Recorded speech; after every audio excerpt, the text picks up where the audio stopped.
Shriram education सोसायटीच्या अध्यक्षा श्रीमती सविता काकीसोरेंशी बोलके, उपाध्यक्ष Shri Modi sir, Shri CL Pawar sir, तसेच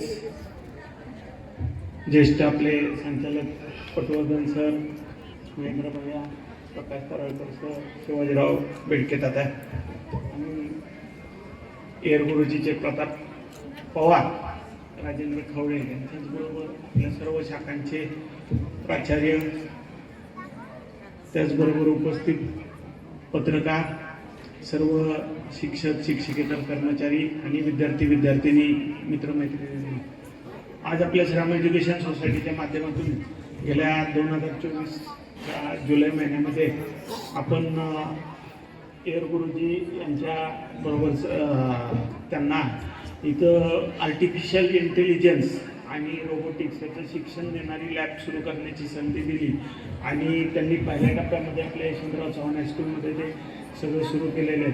आता पुढचा टप्पा जो आहे त्याच्याकरता मला सांगताना अतिशय आनंद होतो की प्रताप पवारांनी आपल्याला पुढच्या टप्प्यामध्ये येत्या जूनपासून बाहेरच्याही शाळांना, बाहेरच्याही विद्यार्थ्यांना कसं समाविष्ट करून घेता येईल या दृष्टीने आम्ही काही प्रयत्न करणार आहोत. त्याचबरोबर इतर छोटे छोटे कोर्सेस, त्याचबरोबर मोठे कोर्सेस हे पण आम्ही येत्या जून जुलैपासून परत नवीन शैक्षणिक वर्षापासून सुरुवात करत आहोत. आणि त्याचा आता हे जे युग आहे हे माहिती तंत्रज्ञानाचं युग आहे, हे आपल्याला सर्वांना ज्ञात आहे, माहीत आहे, सगळं बरोबर आहे.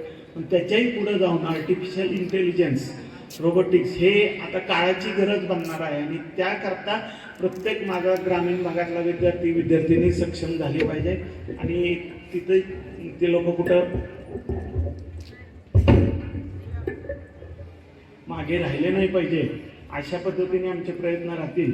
आणि प्रत्येक विद्यार्थ्याला काही ना काही आपण जे उपक्रम केलेले त्याची कोणापुढे तरी मांडून ते दाखवण्याचं संधी मिळाली पाहिजे. या दृष्टिकोनातून या मंडळींनी हे विज्ञान प्रदर्शन घेण्याची मला परवानगी मागितली होती.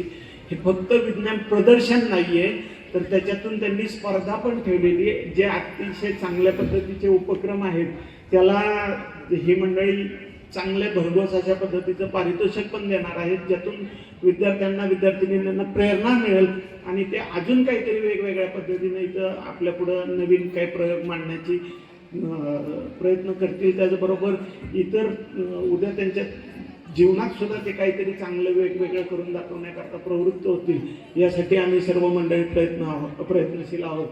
आज ऊन वाढत चाललंय, फार जास्त काही वेळ न घेता मी तुमच्या प्रयोगांना, तुमच्या संपूर्ण उपक्रमाला पुन्हा एकदा शुभेच्छा देतो आणि अतिशय चांगल्या पद्धतीनं तुम्ही यापुढे या क्षेत्रामध्ये प्रगती करावी अशी अपेक्षा व्यक्त करतो. जय हिंद, जय महाराष्ट्र.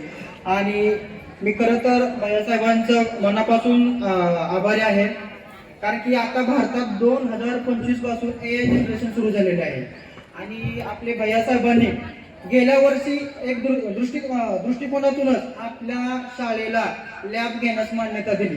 त्याबद्दल मी खरं तर त्यांचा आभारी आहे. आणि या लॅबच्या माध्यमातून आज आपल्या शाळेतले 200 मुलं आर्टिफिशियलचं शिक्षण घेत आहेत. वेणुताई कन्या शाळा असेल, यशवंतराव शाळा असेल, या शाळेतील विद्यार्थ्यांनी अतिशय उत्कृष्टपणे सहभाग घेत आहेत. आता आमची एअर गुरुजी संस्था ही काय करते, तर या संस्थेमध्ये दर आठवड्यात एक ऑनलाईन लेक्चर राहतं, महिन्यातून 2 दिवस फिजिकल लेक्चर राहतं. यासाठी आमचे innovation head Shri Vishal sir महिन्यातून 2 दिवस इथं कंटिन्यू असतात.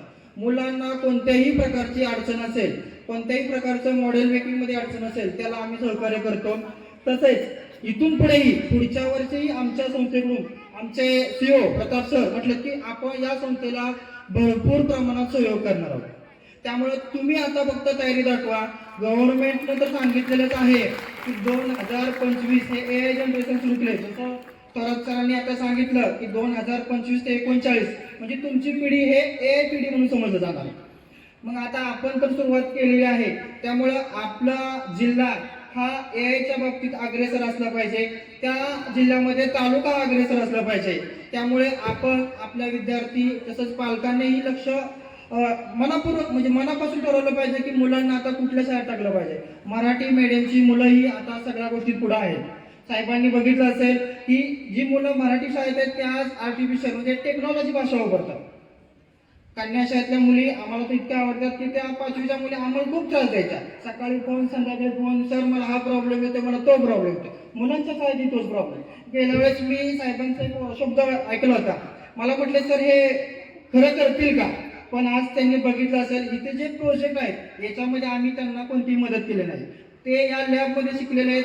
आज जे काही शब्द बोलतील, जे काही टेक्नॉलॉजी वर्ड्स बोलतील ते स्वतः इथं शिकलेले आहेत. त्यांच्या शिक्षकांचं सहकार्य आहे, वेणुताईचं प्रिन्सिपल त्यांचं खूप सहकार्य आहे, थोरात सरांचं सहकार्य आहे, तसंच भागवत मॅडमचंही सहकार्य आहे. कारण की आम्ही आमच्या ज्या लेक्चर्स पद्धती आहेत त्याच्यामध्ये त्यांचं खूप सहकार्य असतं. वेळेत मुलं हजर राहतात.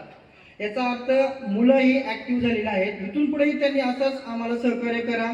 पुढच्या वेळेस अजून 300-400 मुलं कशी होतील, तुमचा सहभाग कसा वाढेल हे यासाठी आम्ही तुम्हाला खूप मदत करूया. आता हा सुरुवात आहे या वर्षाची कार्यक्रमाची, पण पुढच्या वर्षी याच्यापेक्षा भारी कार्यक्रम होईल.